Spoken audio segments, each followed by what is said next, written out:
mother strangles her 3 children to death before attempting to end her own life, permanently paralyzing herself in the process. The defense, she was suffering from postpartum psychosis. I'm going to tell you everything you need to know about the case, and you can form your own opinion. But the trial is still ongoing, so at the time of this video, Lindsay Clancy is innocent until proven guilty. Let's get into it. Lindsay Marie Musgrove was born August 11, 1990, and was raised in Wallingford, Connecticut. She attended a rigorous accelerated nursing program at Massachusetts General Hospital, where she later worked as a labor and delivery nurse for 9 years. In December of 2016, Lindsay married Patrick Clancy. The couple had 3 children: Cora, born December 2017, Dawson, September 2019, and Callan, May 2022, and the family lived in Duxbury, Massachusetts. From all accounts, Lindsay was a great, loving mother, maybe a little too involved, which will be important later, but caring nonetheless. So what happened on January 24th, 2023 came as a complete shock to everyone who knew the family. According to prosecutors, Lindsay took her daughter to the pediatrician and played in the snow with her children on January 24th, 2023, before asking Patrick to pick up takeout for dinner and medication at a nearby pharmacy. She was allegedly fully coherent, according to witnesses. When Patrick returned home, he discovered Lindsay semi-conscious and bleeding out in the snow. Patrick states Lindsay claimed she had tried to jump out of a window in a suicide attempt. He immediately asked where the 3 children were before heading into the house. Inside, Patrick found all 3 of their children in the home's basement. They allegedly had exercise bands wrapped around their necks. Cora and Dawson were pronounced dead at the hospital the same day, while Callan was placed on life support but died on January 27th. All 3 died of ligature strangulation. On February 7th, 2023, the Plymouth County District Attorney's Office announced Lindsay would be arraigned from her bed in a Boston hospital and charged with 3 counts each of murder, strangulation, and assault and battery with a dangerous weapon. She pleaded not guilty to all the charges. Months later, in October 2023, NBC 10 reported that Lindsay was to be held without bail and to remain at the Tewksbury Hospital. She was staying at the facility as she awaited trial and is now paraplegic and confined to a wheelchair following her suicide attempt. Now that you know the basics, let's backtrack a little and talk about what everyone is debating online about and what's currently being debated in the trial: Lindsay Clancy's mental health. Remember how I said Lindsay was stated to be a great mother and, if anything, too involved with her children's lives? Well, some people think that Lindsay had undiagnosed bipolar disorder, and with a combination of being postpartum and the sheer amount of medication she was put on in a very short period of time, caused her to snap and kill her children. Now, that's not what's being debated in trial. In trial, they're saying that she actually had postpartum psychosis. Either way, let's run through it. What were her symptoms, and what meds was she put on and when? No, this is what Patrick and Lindsay are alleging in their lawsuit and should not be taken as absolute fact, as there are many discrepancies, but this is the timeline we have so far, so take everything in, but remember, this trial is still ongoing, so as more information comes out, things may change. Lindsay began experiencing postpartum anxiety following the birth of Cora and Dawson. After Dawson's birth, she managed her symptoms with exercise, meditation, and therapy. After Callan's birth, however, the symptoms grew in severity. Mid-September 2022, Lindsay begins experiencing stress and anxiety and meets with a psychiatrist named Dr. Jennifer Tufts. She is diagnosed with chronic generalized anxiety disorder and chronic adjustment disorder with depressed mood and is prescribed Zoloft. And then towards the end of September, Lindsay is supposed to return to work. She doesn't immediately start the medication, but at the beginning of October, she states that she was on the verge of taking the medication. On October 20th, 2022, Lindsay tells Dr. Tufts she increased from 25 milligrams to 50 milligrams of the Zoloft, and she feels awful, has insomnia, poor appetite, is more depressed, and crying all day. She was, quote, terrified of starting something new, and she allegedly, quote, developed racing thoughts and became paranoid of getting suicidal thoughts, something bad happening, and doesn't want to be alone. In Lindsay's original lawsuit, it states, Lindsay experienced a severe adverse reaction. She did not sleep for 48 hours and had racing thoughts and worsening anxiety. Dr. Tufts discontinued the Zoloft and prescribed Ativan and Benadryl for sleep. It's important to note that when taking psychiatric medications, you're typically supposed to titrate up and down slowly over the course of several weeks to avoid negative side effects. So mid-November, her insomnia worsens and she's allegedly only sleeping 3 hours per night. November 20th, 2022, Patrick's mother, a nurse at South Shore Hospital, contacted a colleague, Nurse Jennifer Paul, at the South Shore Prenatal Behavioral Health Program and asked her to contact Lindsay.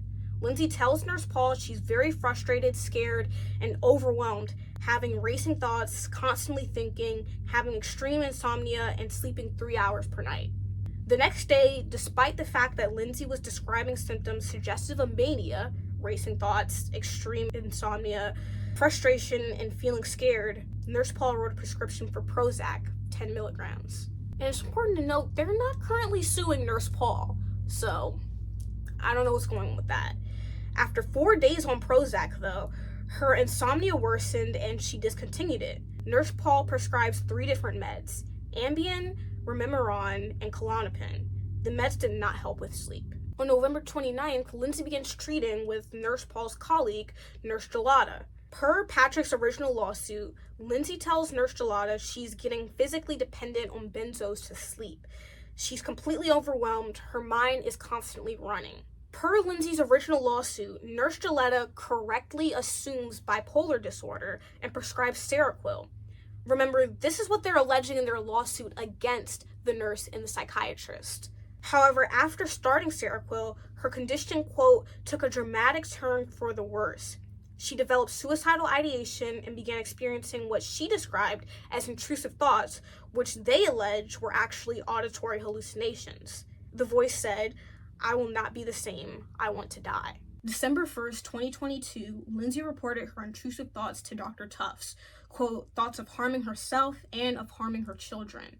Dr. Tufts noted Lindsay's intrusive thoughts were worse and that her psychiatric condition was generally deteriorating. Dr. Tufts also discussed the possibility of undiagnosed bipolar disorder given her extreme reaction to SSRIs and insomnia. 3 days later, Lindsay was, quote, so scared of the hallucinations, she called a suicide hotline, but was told there was no emergency because she had no specific plan to kill herself. After that, the next day, she met virtually with an Aspire crisis support clinician and was told she did not meet the criteria for inpatient treatment because she did not have a plan for suicide. In Patrick's first amended complaint, he says these symptoms caused Nurse Gelada to ask Lindsay if she was having thoughts of harming herself or her children. Lindsay denied having such thoughts, but again reported feeling as though something awful might happen almost every day. It also states, quote, on information and belief, Lindsay also reported to nurse practitioner Gelada that she had intrusive thoughts that she could hurt her children. Nurse Gelada informed Lindsay that she did not need to take further action because she had no specific plan to act on her intrusive thoughts. Nurse Gelada orders Lindsay to increase Seroquel to 400 milligrams and adds diazepam, also known as Valium. Per Lindsay's original lawsuit, Patrick attended this appointment too, and it was Patrick who connected Lindsay's suicidal thoughts to the Seroquel. He told Nurse Gelada that Lindsay is 10,000 times worse since she has taken the medication, and asked to get Lindsay off the meds and start from scratch to see what's going on. So now it's December 1st, 2023, so just 23 days before the murders. In Patrick's first amended complaint, he reported at the time of her admission, Lindsay presented with ongoing mood symptoms including profound amotivation and anhedonia, struggles with self-care and hygiene, loss of appetite resulting in 15 pounds of unintentional weight loss, a subjective feeling of not bonding with her child, and hopelessness that her brain/she will never be the same. She endorsed passive suicidal ideation, wishing she were dead or wishing she would not wake up in the morning, but denied suicidal intent. 2 days later, Lindsay sees the McLean doctor who reportedly advised Lindsay to stop Seroquel and benzos and was prescribed trazodone for sleep. December 4th, 2023, Lindsay reportedly asked to go home for her daughter's birthday because her thoughts had improved since the Seroquel was decreased and she was approved for discharge. The next day, Lindsay is discharged. According to Lindsay's second amended complaint, Dr. Goodhart authored and signed the physician discharge summary, approving Lindsay's release despite her documented limited insight, judgment, and suicidal ideations. On January 6th, Lindsay sees psychiatrist Dr. Tufts, and her diagnosis is updated to chronic major depressive disorder, single episode, moderate. The next day on the 7th, she attended her daughter's birthday party and, quote, smiled but could not converse. She avoided talking and could not make sense of what others were saying. And according to Lindsay's original lawsuit, 1 week after discharge, Lindsay's hallucinations resumed. On January 12th, Lindsay meets with Dr. Tufts again and reports low mood, low motivation, and feeling very stressed. Lindsay says, quote, this has been going on for months now, and I'm getting desperate for something that will work quickly to get me out of this depressed state. A couple days later, Lindsay sees Dr. Tufts, and Lindsay's mood is depressed, affect is depressed and flat, no motivation, she feels numb, able to get out of bed, concentration is fine, and caring for the baby feels forced, no suicidal ideation. Note, there's no mention of this appointment in Lindsay's original lawsuit, Lindsay's first amended complaint, or Lindsay's second amended complaint. However, these documents do say Lindsay is prescribed amitriptyline, 10 milligrams, on this date, and Lindsay is still experiencing debilitating depression. She has to force herself to do anything, and the hallucinations continued. You should harm the children. You should kill yourself. You will never be the same. Police records note a prescription for Valium/diazepam 2 milligrams and a prescription for amitriptyline 10 milligrams were filled on this day. On January 20th, Lindsay researches what is a psychopath. 2 days later, Patrick and Lindsay and their 2 oldest kids go to a dinner at a friend's home. According to what the friend told police, Lindsay seemed, quote, fairly normal, mostly quiet, and on her phone, keeping to herself.